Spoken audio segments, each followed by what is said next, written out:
एक सुंदर सा गांव था। वो गांव बहुत ही सुंदर था। वहाँ की ताजी हवाएं, फूलों की खुशबू और हवा में उड़ते हुए पक्षी, ऐसा नजारा जो बहुत सुंदर था। उसी गांव में एक घर था जिसमें पवन और उसकी पत्नी शीला रहती थी। वो दोनों घर में बैठे हुए थे। तभी शीला आती है और रामू से कहती है, ओ जी, सुनो ना। हमारी शादी को 2 साल हो चुके हैं, पर अभी तक तुम ना मुझे कभी घुमाने ले गए और ना खिलाने, और तो शॉपिंग भी नहीं करवाई। तो मैं सोच रही थी, क्यों ना कल हम कहीं बाहर चले घूमने। क्या 2 साल हो गए? बाबा रे बाबा, कितने जल्दी जल्दी दिन निकल गए। ओ जाने दो घुमाना फिराना। मैं तुम्हें आज एक चॉकलेट लेके देता हूँ। हम दोनों मिलके आधा आधा खाएंगे, मजा आ जाएगा। हाय दैया, हे भगवान, किस कंजूस आदमी से मेरी शादी करवा दी आपने। भगवान, मैं तो लूट गई, बर्बाद हो गई। इसका मैं क्या करूं, कुछ तो करता ही नहीं। अगर मैं कम स्वाद वाला हूँ तो तुम शक्कर हो, जो सब कुछ मीठा बना देती हो। वाह, तुम तो मेरी चाय को महज एक पेय पदार्थ नहीं, बल्कि यह आदत बना देते हो। पवन, तुम्हारी बातें सुनते हुए ऐसा लगता है जैसे मैं तुम्हारी चाय बनाकर सिर्फ तुम्हारी थकावट दूर कर रही हूँ। लेकिन तुम्हारी तारीफें सुनकर मुझे खुद को हल्का और ताजगी से भरा हुआ महसूस होता है। सच में तुम्हारे बिना तो मेरी चाय भी जैसे बेमजा और खाली सी हो जाती है। तुम तो शक्कर हो, मेरी चाय में मिलती है और हर बात को मीठा बना देती हो। लेकिन जब भी तुम थोड़ी ज्यादा शक्कर डाल देते हो, तो बस वही थोड़ी सी मिठास बहुत ज्यादा हो जाती है। अरे, तुम तो कह रही हो कि मेरी शक्कर ज्यादा मीठी हो जाती है, लेकिन शीला, तुम्हारे बिना तो कोई भी मीठा पेय अधूरा रहता है जान। तुम्हारी हर हिस्स बातों मिठास ही मेरे जीवन की हर कठिनाई को और भी मीठा बना देती है शीला। जब तुम मेरे पास होती हो तो लगता है जैसे किसी चाय की दुकान में मैं अपने पसंदीदा कप की चाय पी रहा हूँ। और वैसे भी तुम मेरे लिए उस चाय की तरह हो जो सिर्फ मुझे ही नहीं बल्कि मेरे पूरे दिन को भी स्वादिष्ट सा बना देती हो, आनंद से भर देती है।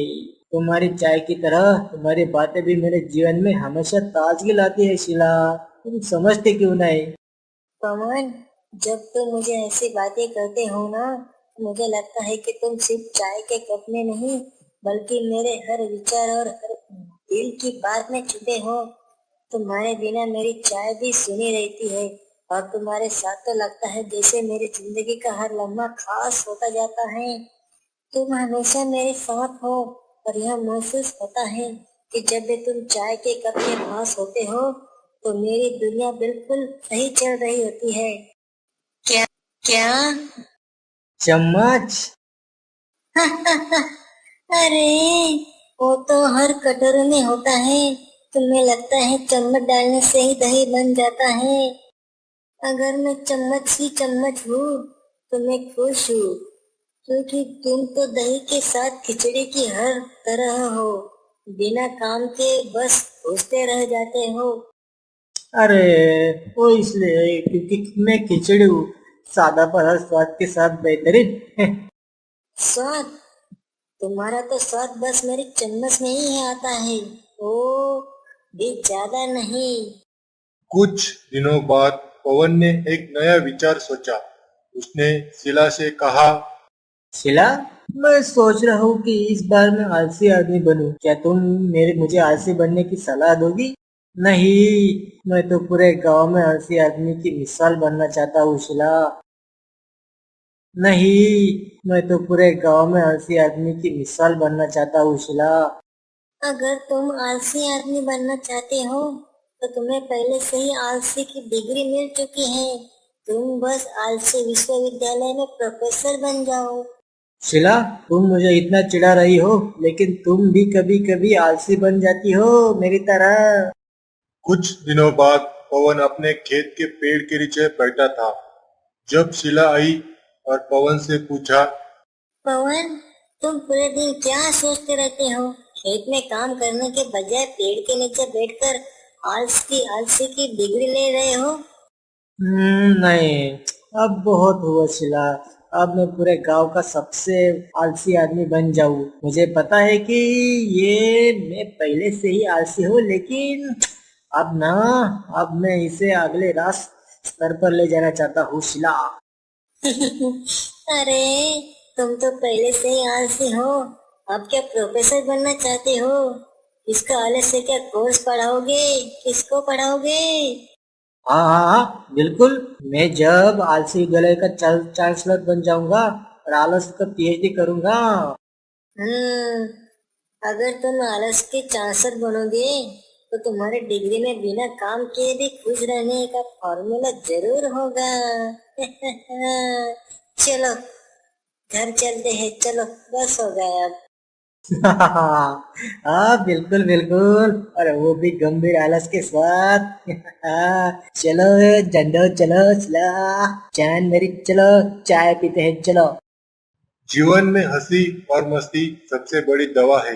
पवन और शीला की बातें हमें यह सिखाती है कि चाहे कितनी भी मुश्किलें आए, हंसी और मस्ती से जीवन खूबसूरत बन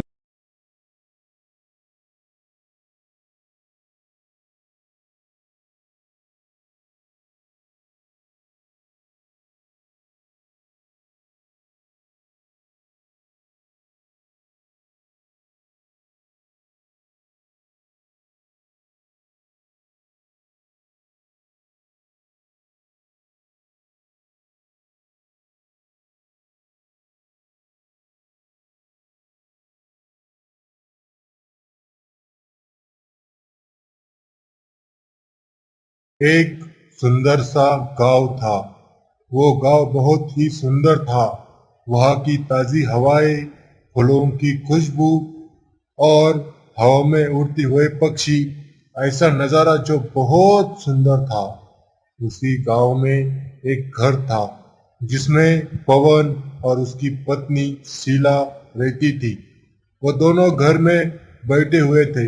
तभी शीला आती है और रामू से कहती है, ओ जी, सुनो ना, हमारी शादी को 2 साल हो चुके हैं, पर अभी तक तुम ना मुझे कभी घुमाने ले गए और ना खिलाने, और तो शॉपिंग भी नहीं करवाई। तो मैं सोच रही थी, क्यों ना कल हम कहीं बाहर चले घूमने। क्या 2 साल हो गए?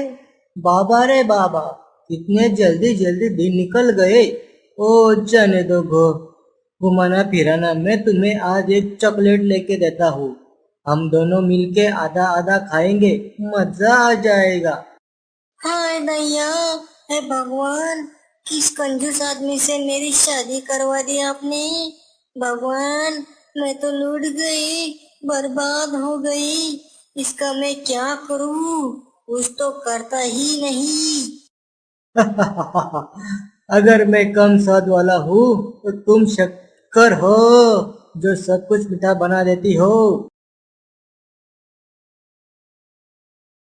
वाह, तुम तो मेरी चाय को महज एक पेय पदार्थ नहीं, बल्कि यह आदत बना देते हो।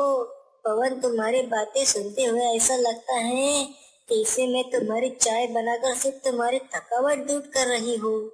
लेकिन तुम्हारी तारीफें सुनकर मुझे खुद को हल्का और ताजगी से भरा हुआ महसूस होता है। सच में तुम्हारे बिना तो मेरी चाय भी जैसे बेमजा और खाली सी हो जाती है। तुम तो शक्कर हो, मेरी चाय में मिलती है और हर बात को मीठा बना देती हो। लेकिन जब भी तुम थोड़ी ज्यादा शक्कर डाल देते हो तो बस वही थोड़ी सी मिठास बहुत ज्यादा हो जाती है। अरे, तुम तो कह रही हो कि मेरी शक्कर ज्यादा मीठी हो जाती है, लेकिन शीला, तुम्हारे बिना तो कोई भी मीठा पेय अधूरा रहता है जान। तुम्हारी हर ही बातों मिठास की मेरे जीवन की हर कठिनाई को और भी मीठा बना देती है शीला। जब तुम मेरे पास होती हो तो लगता है जैसे किसी चाय की दुकान में मैं अपने पसंदीदा कप की चाय पी रहा हूँ। और वैसे भी तुम मेरे लिए उस चाय की तरह हो जो सिर्फ मुझे ही नहीं बल्कि मेरे पूरे दिन को भी स्वादिष्ट सा बना देती हो, आनंद से भर देती है। तुम्हारी चाय की तरह तुम्हारी बातें भी मेरे जीवन में हमेशा ताजगी लाती है शीला। तुम समझते क्यों नहीं? पवन, जब तुम मुझे ऐसी बातें करते हो ना, मुझे लगता है कि तुम सिर्फ चाय के कप में नहीं बल्कि मेरे हर विचार और हर दिल की बात में छुपे हो। तुम्हारे बिना मेरी चाय भी सुनी रहती है और तुम्हारे साथ तो लगता है जैसे मेरी जिंदगी का हर लम्हा खास होता जाता है। तुम हमेशा मेरे साथ हो और यह महसूस होता है कि जब भी तुम चाय के कप के पास होते हो तो मेरी दुनिया बिल्कुल सही चल रही होती है। क्या क्या? चम्मच? अरे, वो तो हर कटोरे में होता है। तुम्हें लगता है चम्मच डालने से ही दही बन जाता है। अगर मैं चम्मच ही चम्मच हूँ तो मैं खुश हूँ, क्योंकि तुम तो दही के साथ खिचड़ी की हर तरह हो, बिना काम के बस घुसते रह जाते हो। अरे वो इसलिए क्योंकि मैं खिचड़ी हूँ, सादा पर हर स्वाद के साथ बेहतरीन। स्वाद? तुम्हारा तो स्वाद बस मेरी चम्मच में ही आता है, वो भी ज्यादा नहीं। कुछ दिनों बाद पवन ने एक नया विचार सोचा। उसने शीला से कहा, शीला, मैं सोच रहा हूँ कि इस बार मैं आलसी आदमी बनूं। क्या तुम मुझे आलसी बनने की सलाह दोगी? नहीं, मैं तो पूरे गांव में आलसी आदमी की मिसाल बनना चाहता हूँ शीला। नहीं, मैं तो पूरे गांव में आलसी आदमी की मिसाल बनना चाहता हूँ शीला। अगर तुम आलसी आदमी बनना चाहते हो तो तुम्हें पहले से ही आलसी की डिग्री मिल चुकी है। तुम बस आलसी विश्वविद्यालय में प्रोफेसर बन जाओ। शीला, तुम मुझे इतना चिढ़ा रही हो, लेकिन तुम भी कभी कभी आलसी बन जाती हो मेरी तरह। कुछ दिनों बाद पवन अपने खेत के पेड़ के नीचे बैठा था। जब शीला आई और पवन से पूछा, पवन, तुम पूरे दिन क्या सोचते रहते हो? खेत में काम करने के बजाय पेड़ के नीचे बैठकर आलसी आलसी की डिग्री ले रहे हो। नहीं, अब बहुत हुआ शीला। अब मैं पूरे गांव का सबसे आलसी आदमी बन जाऊं। मुझे पता है कि ये मैं पहले से ही आलसी हूँ, लेकिन अब ना, अब मैं इसे अगले राष्ट्र स्तर पर ले जाना चाहता हूँ शीला। अरे, तुम तो पहले से ही आलसी हो। अब क्या प्रोफेसर बनना चाहते हो? इसका अलग से क्या कोर्स पढ़ाओगे? किसको पढ़ाओगे? हाँ हाँ हाँ, बिल्कुल। मैं जब आलसी विद्यालय का चांसलर बन जाऊंगा और आलस का पीएचडी करूंगा। हम्म, अगर तुम आलस के चांसर बनोगे तो तुम्हारी डिग्री में बिना काम किए भी खुश रहने का फॉर्मूला जरूर होगा। चलो, घर चलते हैं। चलो, बस हो गया अब। हाँ बिल्कुल बिल्कुल, और वो भी गंभीर आलस के साथ।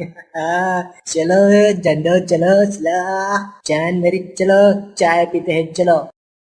जीवन में हंसी और मस्ती सबसे बड़ी दवा है। पवन और शीला की बातें हमें यह सिखाती है कि चाहे कितनी भी मुश्किलें आए, हंसी और मस्ती से जीवन खूबसूरत बन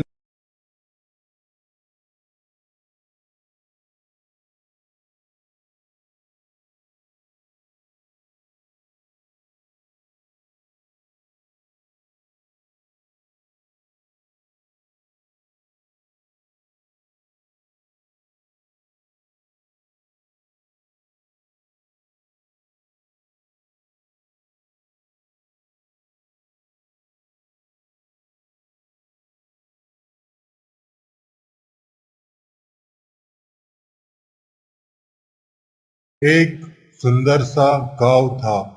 वो गांव बहुत ही सुंदर था। वहाँ की ताजी हवाएं, फूलों की खुशबू और हवा में उड़ते हुए पक्षी, ऐसा नजारा जो बहुत सुंदर था। उसी गांव में एक घर था जिसमें पवन और उसकी पत्नी शीला रहती थी। वो दोनों घर में बैठे हुए थे। तभी शीला आती है और रामू से कहती है, ओ जी सुनो ना, हमारी शादी को 2 साल हो चुके हैं, पर अभी तक तुम ना मुझे कभी घुमाने ले गए और ना खिलाने, और तो शॉपिंग भी नहीं करवाई। तो मैं सोच रही थी क्यों ना कल हम कहीं बाहर चले घूमने। क्या 2 साल हो गए? बाबा रे बाबा, कितने जल्दी जल्दी दिन निकल गए। ओ जाने दो घुमाना फिराना, मैं तुम्हें आज एक चॉकलेट लेके देता हूँ। हम दोनों मिलके आधा आधा खाएंगे, मजा आ जाएगा। हाय दैया, हे भगवान, किस कंजूस आदमी से मेरी शादी करवा दी आपने। भगवान, मैं तो लूट गई, बर्बाद हो गई। इसका मैं क्या करूं, कुछ तो करता ही नहीं। अगर मैं कम स्वाद वाला हूँ तो तुम शक्कर हो, जो सब कुछ मीठा बना देती हो। वाह, तुम तो मेरी चाय को महज एक पेय पदार्थ नहीं, बल्कि यह आदत बना देते हो। पवन, तुम्हारी बातें सुनते हुए ऐसा लगता है जैसे मैं तुम्हारी चाय बनाकर सिर्फ तुम्हारी थकावट दूर कर रही हूँ। लेकिन तुम्हारी तारीफें सुनकर मुझे खुद को हल्का और ताजगी से भरा हुआ महसूस होता है। सच में तुम्हारे बिना तो मेरी चाय भी जैसे बेमजा और खाली सी हो जाती है। तुम तो शक्कर हो, मेरी चाय में मिलती है और हर बात को मीठा बना देती हो। लेकिन जब भी तुम थोड़ी ज्यादा शक्कर डाल देते हो तो बस वही थोड़ी सी मिठास बहुत ज्यादा हो जाती है। अरे, तुम तो कह रही हो कि मेरी शक्कर ज्यादा मीठी हो जाती है, लेकिन शीला, तुम्हारे बिना तो कोई भी मीठा पेय अधूरा रहता है जान। तुम्हारे हर ही बातों मिठास की मेरे जीवन की हर कठिनाई को और भी मीठा बना देती है शीला। जब तुम मेरे पास होती हो तो लगता है जैसे किसी चाय की दुकान में मैं अपने पसंदीदा कप की चाय पी रहा हूँ। और वैसे भी तुम मेरे लिए उस चाय की तरह हो जो सिर्फ मुझे ही नहीं बल्कि मेरे पूरे दिन को भी स्वादिष्ट बना देती हो, आनंद से भर देती है। तुम्हारी चाय की तरह तुम्हारी बातें भी मेरे जीवन में हमेशा ताजगी लाती है शीला। तुम समझते क्यों नहीं? पवन, जब तुम मुझे ऐसी बातें करते हो ना, मुझे लगता है कि तुम सिर्फ चाय के कप में नहीं बल्कि मेरे हर विचार और हर दिल की बात में छुपे हो। तुम्हारे बिना मेरी चाय भी सुनी रहती है और तुम्हारे साथ तो लगता है जैसे मेरी जिंदगी का हर लम्हा खास होता जाता है। तुम हमेशा मेरे साथ हो और यह महसूस होता है कि जब भी तुम चाय के कप के पास होते हो तो मेरी दुनिया बिल्कुल सही चल रही होती है। क्या क्या? चम्मच। अरे, वो तो हर कटोरे में होता है। तुम्हें लगता है चम्मच डालने से ही दही बन जाता है। अगर मैं चम्मच ही चम्मच हूँ तो मैं खुश हूँ, क्योंकि तुम तो दही के साथ खिचड़ी की हर तरह हो, बिना काम के बस पूछते रह जाते हो। अरे, वो इसलिए क्योंकि मैं खिचड़ी हूँ, सादा पर हर स्वाद के साथ बेहतरीन। स्वाद? तुम्हारा तो स्वाद बस मेरी चम्मच में ही आता है, ओ भी ज्यादा नहीं। कुछ दिनों बाद पवन ने एक नया विचार सोचा। उसने शीला से कहा, शीला, मैं सोच रहा हूँ कि इस बार मैं आलसी आदमी बनूं। क्या तुम मुझे आलसी बनने की सलाह दोगी? नहीं, मैं तो पूरे गांव में आलसी आदमी की मिसाल बनना चाहता हूँ शीला। नहीं, मैं तो पूरे गांव में आलसी आदमी की मिसाल बनना चाहता हूँ शीला। अगर तुम आलसी आदमी बनना चाहते हो तो तुम्हें पहले से ही आलसी की डिग्री मिल चुकी है। तुम बस आलसी विश्वविद्यालय में प्रोफेसर बन जाओ। शीला, तुम मुझे इतना चिढ़ा रही हो, लेकिन तुम भी कभी कभी आलसी बन जाती हो मेरी तरह। कुछ दिनों बाद पवन अपने खेत के पेड़ के नीचे बैठा था। जब शीला आई और पवन से पूछा, पवन, तुम पूरे दिन क्या सोचते रहते हो? खेत में काम करने के बजाय पेड़ के नीचे बैठकर आलसी की डिग्री ले रहे हो। नहीं, अब बहुत हुआ शीला। अब मैं पूरे गांव का सबसे आलसी आदमी बन जाऊं। मुझे पता है कि ये मैं पहले से ही आलसी हूँ, लेकिन अब मैं इसे अगले स्तर पर ले जाना चाहता हूँ शिला। अरे तुम तो पहले से ही आलसी हो, अब क्या प्रोफेसर बनना चाहते हो? इसका आलस्य क्या कोर्स पढ़ाओगे? किसको पढ़ाओगे? हाँ हाँ हाँ, बिल्कुल। मैं जब आलसी विद्यालय का चांसलर बन जाऊंगा और आलस का पीएचडी करूंगा। हम्म अगर तुम आलस के चांसलर बनोगे तो तुम्हारे डिग्री में बिना काम किए भी खुश रहने का फॉर्मूला जरूर होगा। चलो घर चलते हैं, चलो बस हो गया अब। हाँ बिल्कुल बिल्कुल, और वो भी गंभीर आलस के साथ। चलो झंडो, चलो चला चांद मेरी, चलो चाय पीते हैं, चलो। जीवन में हंसी और मस्ती सबसे बड़ी दवा है। पवन और शीला की बातें हमें यह सिखाती है कि चाहे कितनी भी मुश्किलें आए, हंसी और मस्ती से जीवन खूबसूरत बन